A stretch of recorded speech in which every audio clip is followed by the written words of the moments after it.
படுத்து ஒதுங்கிக் கொண்டிருக்கிறார் சொல்லி அப்துல் கலாம் அவர்கள் திரும்பி சென்று விடுகிறார்கள்.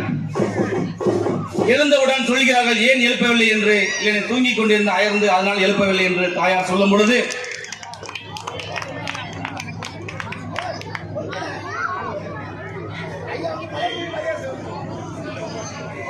எங்கள் பசுமைமிக்க தலைவன், நாங்கள் எதிர்பார்த்து கொண்டது சிறப்பு விருந்தினர் எங்கள் ஐயா அன்புமணி, டாக்டர் அன்புமணி ராமதாஸ் ஐயர் அவர்கள் வருகிறார்.